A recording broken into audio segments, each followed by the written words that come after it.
bem com vocês? Eu, Thiago Vieira, mais uma vez aqui, professor Cavaco, em mais uma videoaula do Simples Cursos.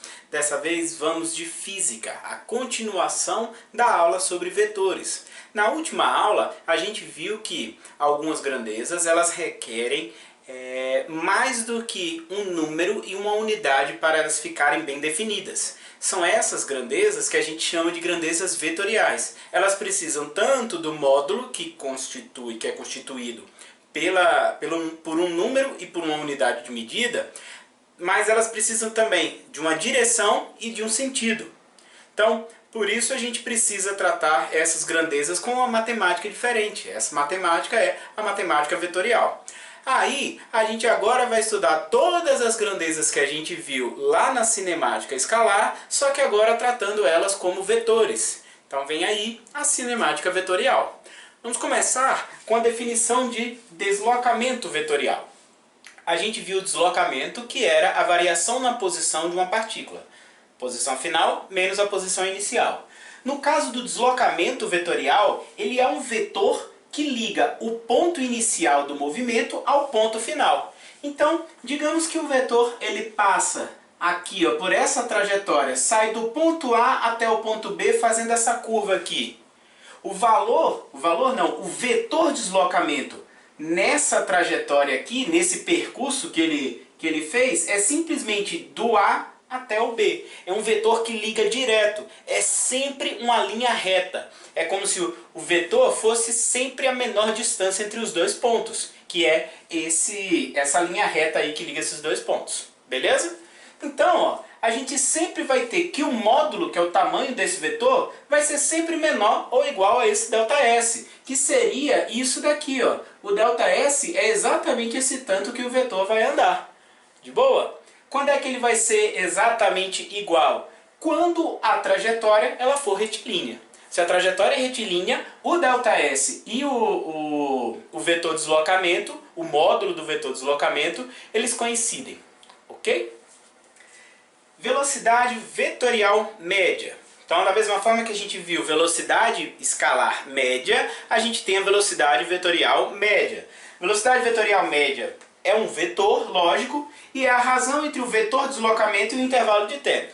Então, velocidade vetorial média é um vetor, isso é igual ao vetor deslocamento dividido pelo tempo. Notem que um vetor ele precisa ter módulo, direção e sentido. Quem é o módulo desse vetor? Se eu jogar o módulo do lado esquerdo, eu preciso do módulo do lado direito também. Só que o tempo ele sempre corre para frente, o intervalo de tempo ele é sempre positivo. Então, basta eu colocar o módulo aqui no deslocamento. Então vai ser o tamanho desse vetor dividido pelo tempo. De boa? Outra coisa, eu preciso da direção e do sentido. Mas, gente, olha só.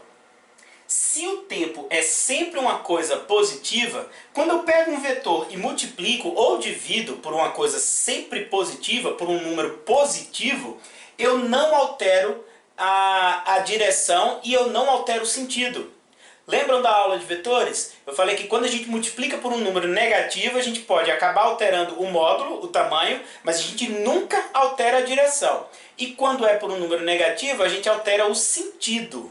Beleza? Só que como o tempo ele é sempre positivo, um intervalo de tempo, então a velocidade vetorial média vai ter sempre a mesma direção e o mesmo sentido que o vetor deslocamento. Então, olha esse exemplo daqui. Digamos que uma partícula ela percorre uma semicircunferência. Ela vai do ponto A até o ponto B, que ele está diametralmente oposto a A. Então, se você faz um segmento que liga A a B, esse segmento ele é um diâmetro. Passa aqui pelo centro da circunferência. Aí é pedido que vocês calculem duas coisas. A velocidade escalar média e o módulo da velocidade vetorial média. Então, primeiro, velocidade escalar. Velocidade escalar vai ser o ΔS, que é essa parte daqui, roxa. Isso daqui é o ΔS realmente do móvel. Então, ele andou metade da circunferência, 2πr dividido por 2, nesse intervalo de tempo de 10 segundos. Se a gente simplificar aqui, o 2 com esse 2, sobra πr π a gente está aproximando para 3,14. O raio é de 50 metros dividido por 10 segundos. Então, corta aqui esse zero. 5 vezes 3,14 vai dar 15,70 metros por segundo. Isso é a velocidade escalar média. É o ΔS dividido pelo tempo. Agora, quem é o módulo da velocidade vetorial média? Gente, o vetor de deslocamento, ele é um vetor que liga o início até o final. Então o vetor de deslocamento ele está aqui, ó. Ele é exatamente o diâmetro. Então, o módulo do vetor de deslocamento vai ser 2r, que é o diâmetro, dividido pelo tempo de 10 segundos. Se o raio é 50, 2 vezes 50 sobre 10, vai dar 10 metros por segundo. E aí, olha que consequência. Se esse cara vai ser sempre menor ou igual a esse, a velocidade vetorial média, o módulo dela vai ser sempre menor do que o da velocidade escalar média. Sempre menor ou igual, né? Claro. Quando é que vai ser igual? Quando a trajetória for retilínea. Do mesmo jeito. Ok? Agora tomem muito cuidado com a diferença entre essas duas. Ó. Velocidade vetorial média, velocidade vetorial instantânea. Então deixa eu destacar aqui, ó. O que é a velocidade vetorial instantânea? A gente não vai mais usar agora o vetor de deslocamento. Ela é definida pelas suas propriedades. Quais são as propriedades de um vetor? Módulo, direção, sentido. O módulo é exatamente o mesmo módulo da velocidade escalar instantânea. Então, pelo menos aqui, a gente não precisa trabalhar com vetores. Se eu calculo a velocidade escalar instantânea, o módulo dela é exatamente o módulo da velocidade vetorial instantânea. Então a gente pode usar aqui V igual a ΔS sobre ΔT, se for movimento uniforme. A gente pode usar V igual a V0 mais AT, se for movimento uniformemente variado. E a gente pode usar V ao quadrado igual a V0 ao quadrado mais 2A ΔS também, que é a equação de Torricelli, que é válida para movimento uniformemente variado. Tranquilo? Então aqui ó, é o módulo da velocidade escalar instantânea que vocês já estão acostumados a calcular. Direção, sempre tangente à trajetória. Já ouviram falar dessa expressão? Ah, escapei pela tangente, ou fugi pela tangente. Então, por que isso? Porque a velocidade ela é sempre tangente à trajetória. Se por algum motivo você perde aquilo que está te deixando, que está te fazendo completar a curva, por exemplo, você está girando um barbante com um pezinho e de repente esse barbante ele se rompe, ou seja, na hora que acaba a força tração, que é quem está mantendo você na trajetória curva, aí a velocidade ela segue constante e você segue pela tangente à trajetória exatamente no ponto em que rompeu, ok? Então, a direção é sempre tangente à trajetória. E o sentido? O sentido é o mesmo sentido que indica a trajetória. Por exemplo, nesse mesmo exemplo aqui anterior, eu tenho que ele veio de A para B e a velocidade vetorial instantânea no ponto B é o quê? Ó, tangente à trajetória, então eu pego aqui tangente a essa trajetória circular. O módulo é exatamente o módulo da velocidade escalar, por isso que eu não fiz nenhuma conta nova, peguei o exemplo anterior para me basear. E o sentido é o sentido que indica a trajetória. Se a trajetória está vindo nesse sentido daqui, eu vou pegar essa velocidade para lá. Se a trajetória fosse nesse sentido, seria para cima. Tranquilo? Bem fácil, né? Continuando, vamos ver agora a parte de aceleração vetorial média e aceleração vetorial instantânea. Mesma ideia que a gente viu para a velocidade. Olha só, aceleração vetorial média é a razão entre a variação da velocidade e o intervalo de tempo que essa velocidade levou para variar, que o móvel levou para variar essa velocidade. Então olha só, aqui você tem que levar em consideração que velocidade agora a gente está tratando como vetor. Então a aceleração vetorial média vai ser a razão entre a variação da velocidade vetorial e o intervalo de tempo. Então, ó, é por isso que a gente precisou ver na aula de vetores a parte de subtração de vetores. Por conta disso daqui, ó, a gente vai ter que a aceleração vai ser a subtração entre esses dois vetores dividido pelo intervalo de tempo. Então tem que lembrar de qual regra você vai usar das duas possíveis, regra do polígono ou regra do paralelogramo. Olha só, outra coisa, se eu quiser então o módulo dessa aceleração vetorial média, eu vou pegar o módulo dessa variação, e aí tem que lembrar, isso é o módulo de um vetor. O módulo do vetor diferença a gente calcula, ó, lei dos cossenos, tem que lembrar disso, dividido pelo intervalo de tempo. Por exemplo, se o móvel está no movimento circular, ele sai daqui com uma velocidade de 20 metros por segundo e chega aqui, ó, 120 graus depois, com 30 metros por segundo, qual o módulo da aceleração vetorial média? Bom, primeira coisa, gente, eu preciso de uma referência para poder aplicar uma das regras. Por exemplo, vou aplicar a regra do paralelogramo. Na regra do paralelogramo, eu vou pegar e escrever os dois vetores com a extremidade inicial coincidindo. Então, ó, coloquei o vetor V0 aqui para cima, com o módulo de 20 metros por segundo, e o vetor velocidade final aqui com o módulo de 30 metros por segundo, com a mesma extremidade inicial. A variação da velocidade, ela é um vetor que liga as duas extremidades, sendo que como é final menos inicial, ela inicia naquele que está negativo, como é V menos V0, o V0 está negativo, então ela inicia aqui e termina aqui na ponta da velocidade final. De boa? Aí, qual é esse ângulo entre os vetores? Ah, deu 120 graus. Gente, aqui é bom você ter certeza do que ficar decorando bizu, ficar decorando dica. Ah, não, vai ser sempre o ângulo central, ó. O que eu procuro fazer? Eu tento arrumar uma referência. Aqui, ó, eu tracei essa linha na horizontal para poder achar o ângulo entre esse vetor e a horizontal. Porque eu sei que o ângulo entre esse vetor e a horizontal é 90 graus. Ó. Esse ângulo daqui é 90 graus. Então, como eu quero saber o ângulo entre esses dois vetores, eu tenho que ter alguma coisa que me dê uma referência na hora que eu for juntar esses dois. Aí essa referência foi a horizontal. Eu tenho o ângulo entre esse cara e a horizontal e entre esse cara e a horizontal. Como é que eu descobri que aqui é 30 graus? Se tudo isso aqui é 120, aqui é o suplementar, 60 graus. Como esses dois aqui são alternos internos, 60, aqui vai ser 60 também. Como a velocidade, a gente viu no quadro anterior, ela é sempre tangente à trajetória, esse ângulo daqui é de 90 graus. Aí olha só, 60 com 90 dá 150, 150 para 180, porque isso daqui é horizontal, então o total aqui tem que dar 180, aqui é 30 graus. Tranquilo? Agora olha a ideia. O V0 para a horizontal vai dar 90 graus.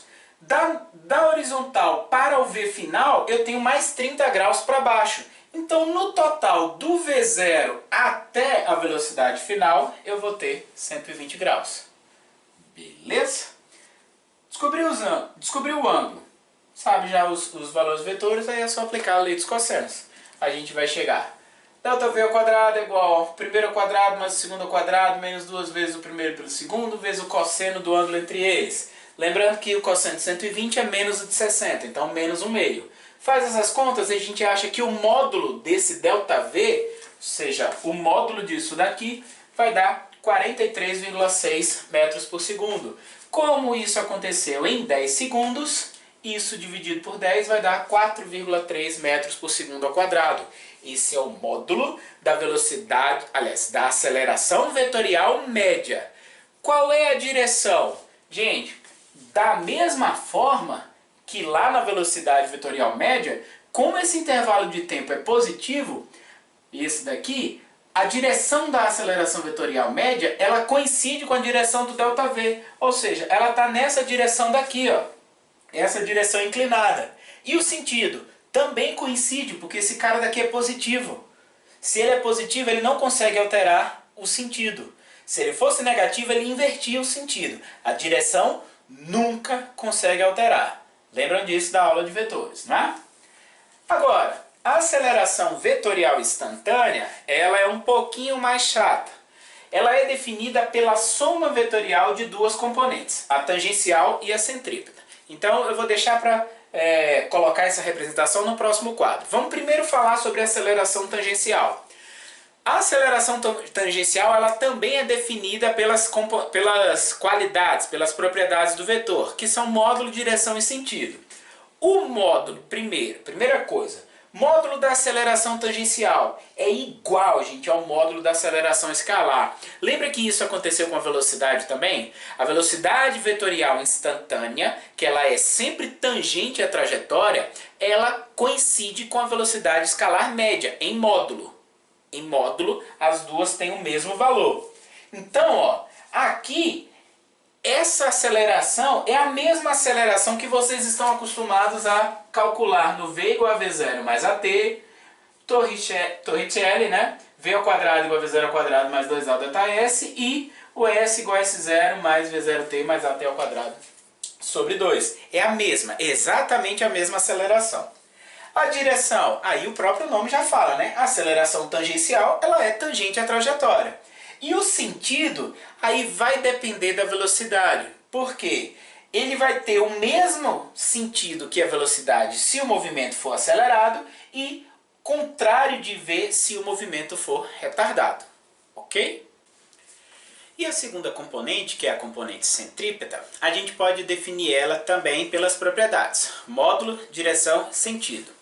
O módulo, gente, ele é diferente da tangencial. A tangencial a gente já está acostumado a calcular ele. Aqui, a aceleração centrípeta ela tem um módulo diferente, que é uma fórmula nova. Ela pode ser dada ou pela velocidade escalar, né, ao quadrado dividido pelo raio da trajetória, ou pelo ômega, lembra lá do ômega, velocidade angular, ao quadrado vezes o raio. Então, ou V ao quadrado sobre R ou ômega ao quadrado vezes R. Para a gente sair daqui para cá, é só a gente lembrar que V é igual a ômega vezes R. Então, lar, né? Toda grandeza linear é a angular vezes o raio. Então, a aceleração centrípeta ela pode ser calculada dessas duas formas. Essa forma daqui, ela vai ser mais usada lá na frente, quando a gente estiver estudando leis de Newton, não, leis de Kepler. Para a gente deduzir a terceira lei de Kepler, a lei dos períodos, a gente acaba usando essa daqui. É mais fácil de usar essa daqui. A direção ela é uma direção radial, ou seja, ao longo do raio. Ela é uma direção que passa pelo corpo onde está o móvel, né, pelo ponto onde o móvel se encontra e, ao mesmo tempo, também no centro da trajetória. E ela recebe esse nome de centrípeta, de centre, né, centro, porque ela sempre aponta para o centro da trajetória. Então, a aceleração centrípeta sempre aponta para o centro da trajetória. Essa dica daqui, ela é importante para quando você for resolver problemas que envolvem, por exemplo, força centrípeta, você está na dúvida se você vai fazer um vetor menos o outro, o vetor maior, ele sempre aponta para o centro da trajetória. Então, questões de que você está passando por um morrinho, aí tem o peso e a normal. Se você está passando por um morrinho, o peso tem que ser maior do que a normal, porque um morrinho tem o centro aqui embaixo. Agora, se você passa por uma depressão, aí nesse caso o centro está aqui em cima. Então a normal tem que ser maior do que o peso. Então é normal menos o peso igual a força centrípeta. De boa? Só dando um spoilerzinho aí da matéria que a gente vai ver mais pra frente. Então, a gente definiu a aceleração tangencial, definiu a aceleração centrípeta. A aceleração vetorial instantânea, ela é a resultante entre essas duas, ou seja, a soma vetorial entre ACP e AT. Soma vetorial, tá, galera? Tem que tomar cuidado com isso. E aí, como exemplo, eu coloquei duas figuras. E aí, nessas duas figuras, a única diferença é que na primeira a gente tem um movimento retardado, porque lá no quadro anterior eu falei que a aceleração tangencial ela é na mesma direção que a velocidade, só que ela pode estar no mesmo sentido ou não. Quando está no sentido contrário, ó, velocidade para a direita e aceleração tangencial para a esquerda, o movimento é retardado. Quando as duas estão no mesmo sentido, aí o movimento é acelerado. Essa é a única diferença daqui para cá. Tranquilo? E a aceleração centrípeta, notem que nos dois casos, ela sempre aponta para o centro. Isso é uma característica da aceleração centrípeta. E essas duas daqui, elas sempre são perpendiculares. Então isso facilita muito. Por quê? Porque a gente sair da aceleração resultante e chegar na tangencial e na centrípeta, basta a gente fazer a decomposição de vetores, que foi o último tópico da nossa aula de vetores, vetores puros, sem ser cinemática vetorial. Tranquilo?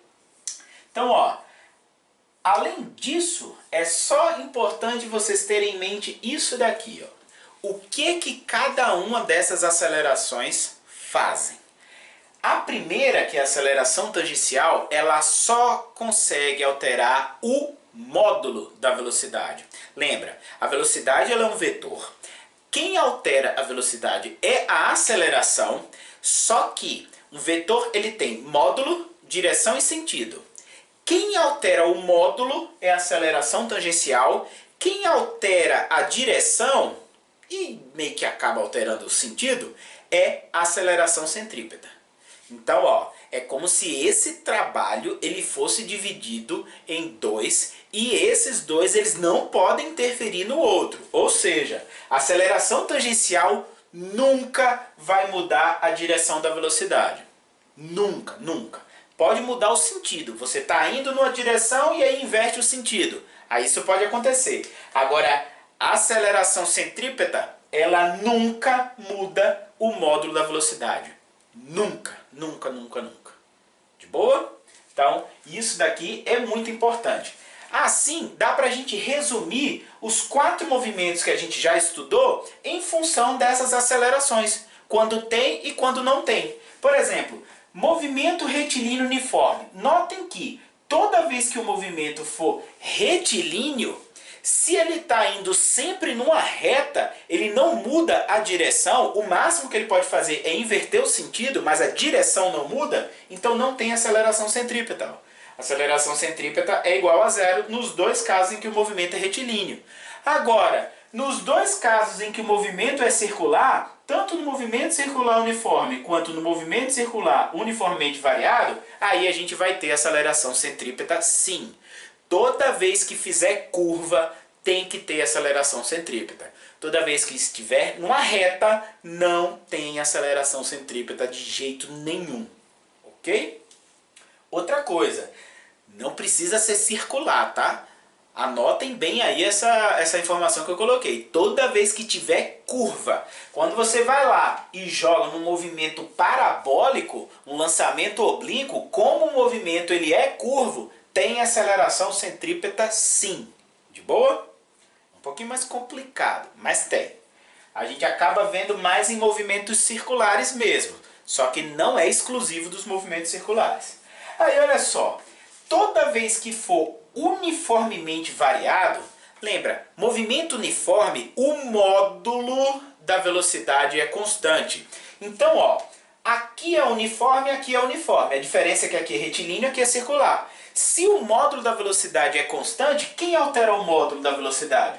É a aceleração tangencial. Então, nesses dois aqui, ó, a aceleração tangencial é igual a zero. E nos outros dois, que é uniformemente variado, aí a aceleração tangencial ela vai ser diferente de zero. Tranquilo? E cuidado também, porque essa aceleração resultante, que é a soma vetorial dos dois, ela pode aparecer com outros nomes. A gente tem outros sinônimos. Pode aparecer simplesmente aceleração. E aí, gente, tem que tomar muito cuidado, porque você tem que ver a maldade na questão. Você tem que enxergar que o cara está querendo lhe sacanear. Quando ele fala simplesmente aceleração, a rigor, é a aceleração vetorial. Se é aceleração vetorial, é aceleração resultante. Ou seja, é a soma da aceleração tangencial mais aceleração centrípeta. A soma vetorial. De boa? Então se ele falar aceleração, aceleração vetorial, aceleração resultante, aceleração vetorial resultante, enfim, qualquer um desses termos aqui podem ser usados para designar essa aceleração vetorial resultante. Tranquilo? E ainda são válidas, ó, essas relações aqui. Aqui, ó, Pitágoras, porque é a resultante, né? Então dá pra gente fazer Pitágoras nesse triângulo daqui, ou no de baixo.